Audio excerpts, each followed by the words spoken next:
So I've just got back from St Andrew's Church in Stanley, where I visited an organ that, and accept this as a warning, it's absolutely knackered. And I'm actually in two minds as to whether to upload this video or not. But it has loads of potential. It just needs so much work and thousands of pounds spending on it. So if knackered organs are not your thing, I suggest skipping this video and wait until Tuesday. But if it is, keep watching.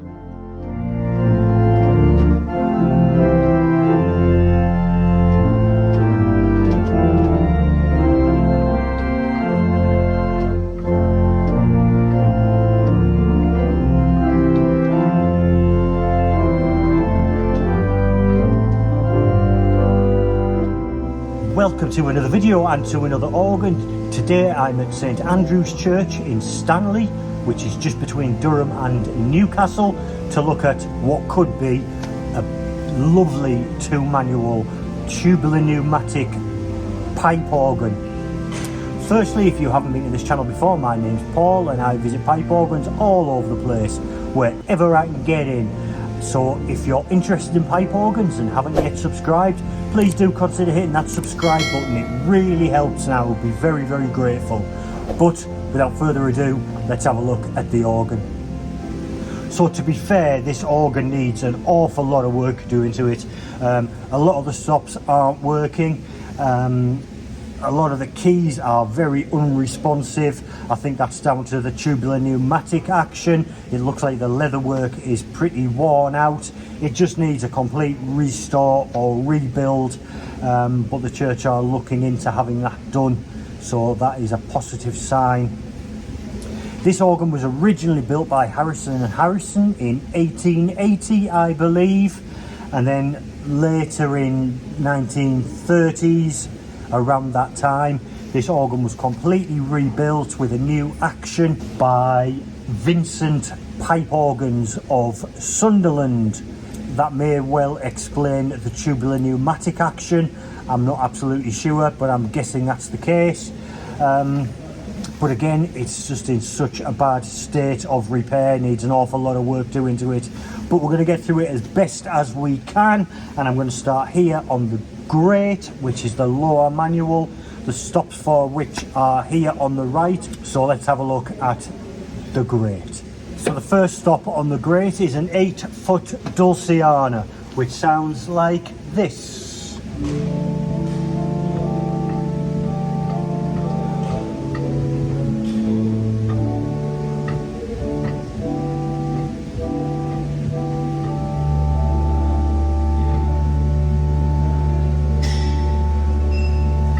That is a lovely tone. There's an awful lot of wind blowing.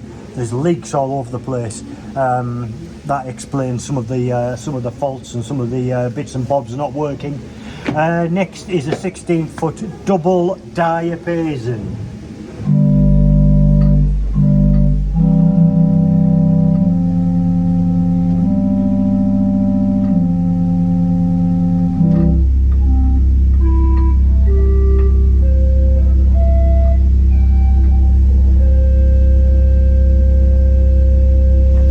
Lovely rumbling bass, I like that. That's certainly something to work on. Next we have an 8-foot raw flute.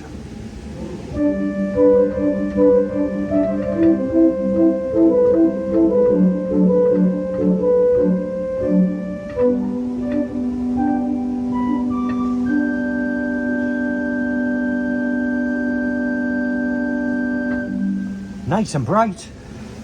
These keys, by the way, are not filthy, they are not grimy, they are just old and very stained. They're actually very clean and smooth, they just look grimy. Next, I suspect this doesn't work, is an 8-foot open diapason. I'm right, this stop doesn't work. The stop action here is also tubular pneumatic. The fault will also be the leatherwork, I imagine. So no open diapason, unfortunately. Next we have a 4-foot, it's a harmonic flute.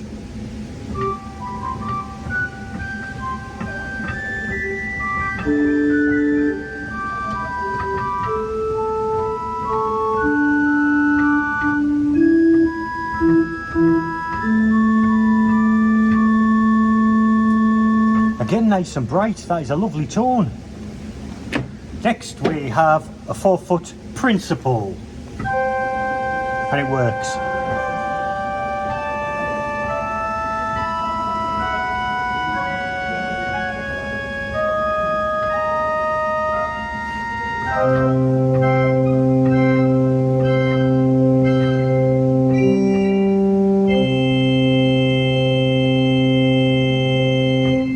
Nice, let's try that. I was going to say let's try it with the open diapason.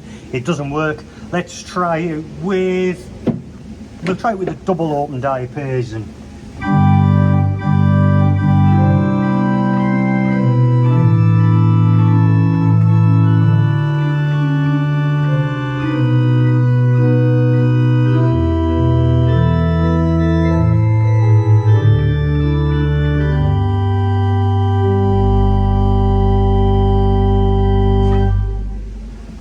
The final flue stop on this organ is a 15th. It's a 2-foot on its own.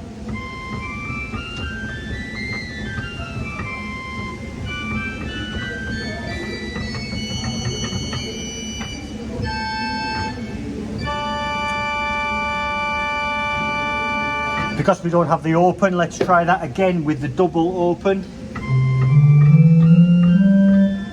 And the principal.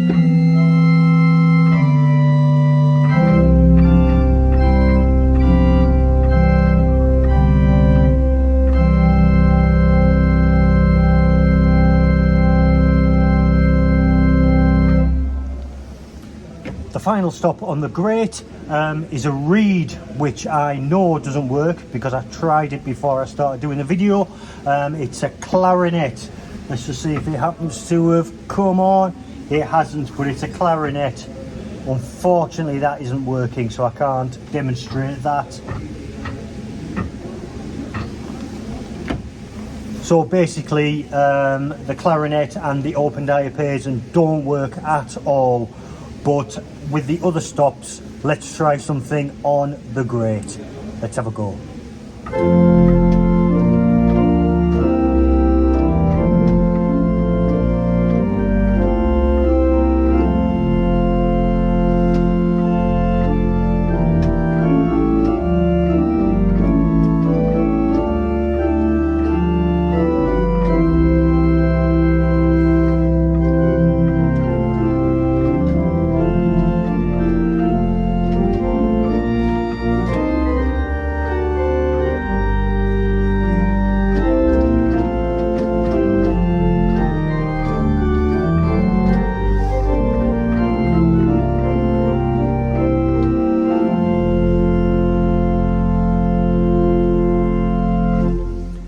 Despite its shortcomings and a few bits and bobs missing here and there, that's a really nice sounding organ. I like that, and it's not badly out of tune either. It's quite in tune is what I'm trying to say. Let's have a look at the pedals, which are also here on the right. I suspect a few of these aren't working either, but we'll have a look. So the pedal board is a concave radiating pedal board. There are 6 toe pistons, none of which work. I have tried them. And there is a centralized balance swell pedal. The pedal board is also tubular-pneumatic. Again, the leatherwork is probably knackered, which explains why a lot of the notes are off. But let's have a look at the stops. The first being a 16-foot Borden.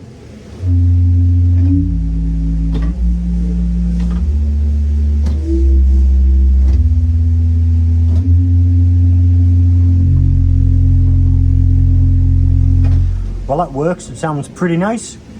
Let's see what the next one does. It is a 16-foot open diapason. Few off. Few off.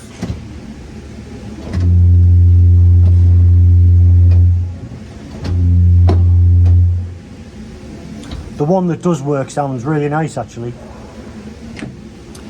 We have an 8-foot octave.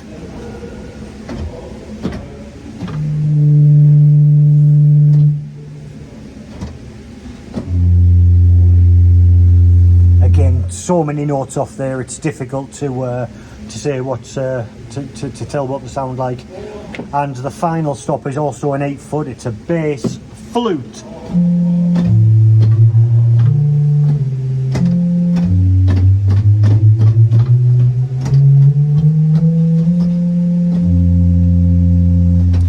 Sounds quite nice. So it sounds, it feels as though really just the bourdon and the bass flute are usable while playing.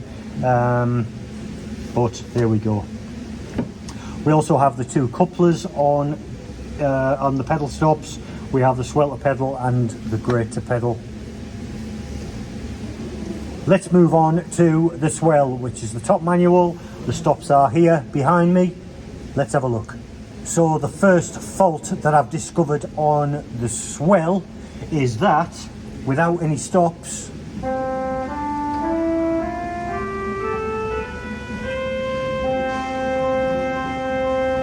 the oboe is on continuously. That'll be a stuck slider or something like that. But there's no way of turning it off. I mean, you could climb inside and shift it, but for the benefit of this video, I've tried to mess around with the stop. Nothing happens. So it's on permanently, which slightly hampers trying the other stops out, but we are going to try them anyway. The very bottom stop is a Lieblich gedackt, which doesn't work. The next is a VO de Gamba, which does work. You can't really tell it over that oboe. A Geigen Principal.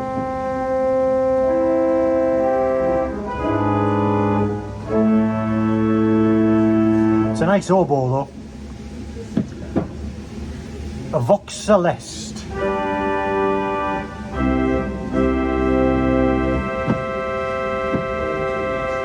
And a Gems horn, a 4 foot.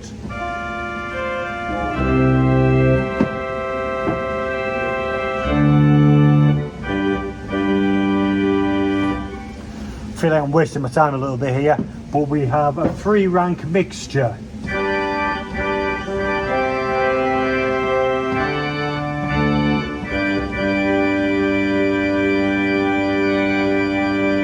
And a 2 foot piccolo.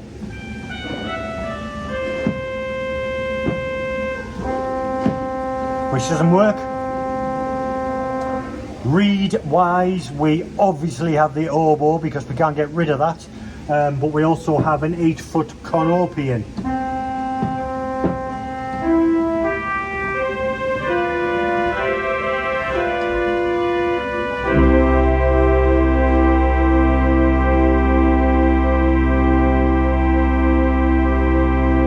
So if you like Conopians and you like oboes, this is the organ for you. Finally, we have a stop which is a contraffagotto, and this is a prepared stop, which means that it has been prepared for, but there are no pipes in there yet. So it's a pretty dead stop at the moment. Finally, at the very top, we have a tremulant. I can hear that going and it sounds like a good speed. Let's try it with the oboe, shall we?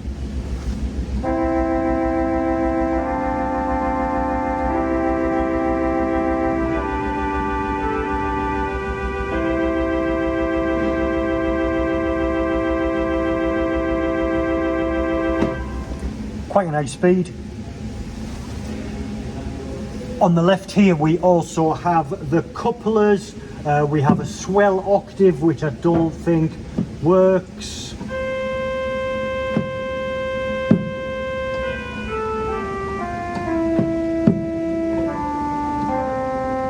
That's a shame. That would. We have a Swell to grate, a Swell sub-octave, which does work.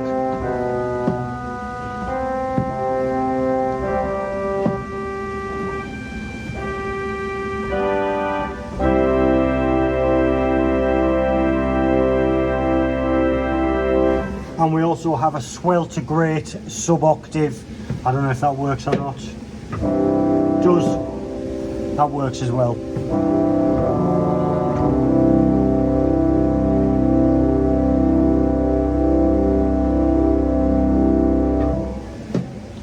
So I'm not really sure it's worth trying anything on the Swell, but I'm going to anyway. I'm going to pull out everything, try a beefy hymn and see what it sounds like. Let's have a go.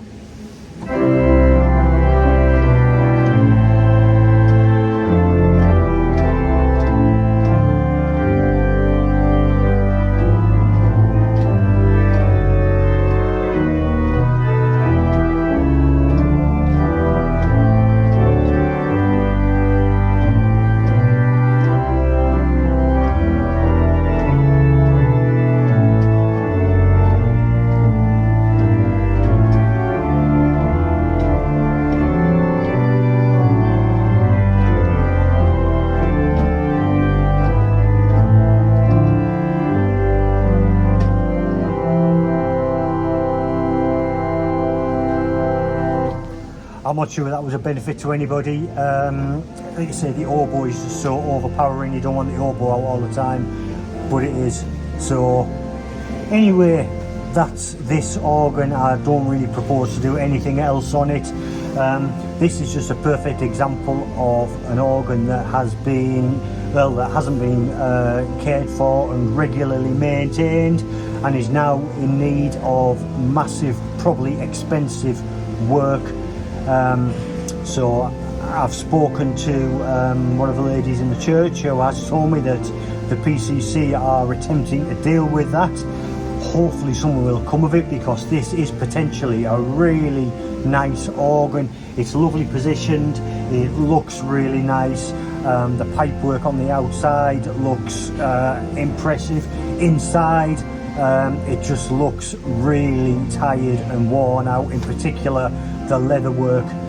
So I'm not even going to try anything else, not even on the full organ. But I'm going to finish off just by saying thank you very much to Kath in particular, who has allowed me access to the church today to have a look at this organ. As usual, thank you to you for watching. I really appreciate that. If you haven't yet subscribed, I will be ever so grateful if you would hit the subscribe button. That really helps. And until next time, the organ will work. I shall see you then. Bye for now.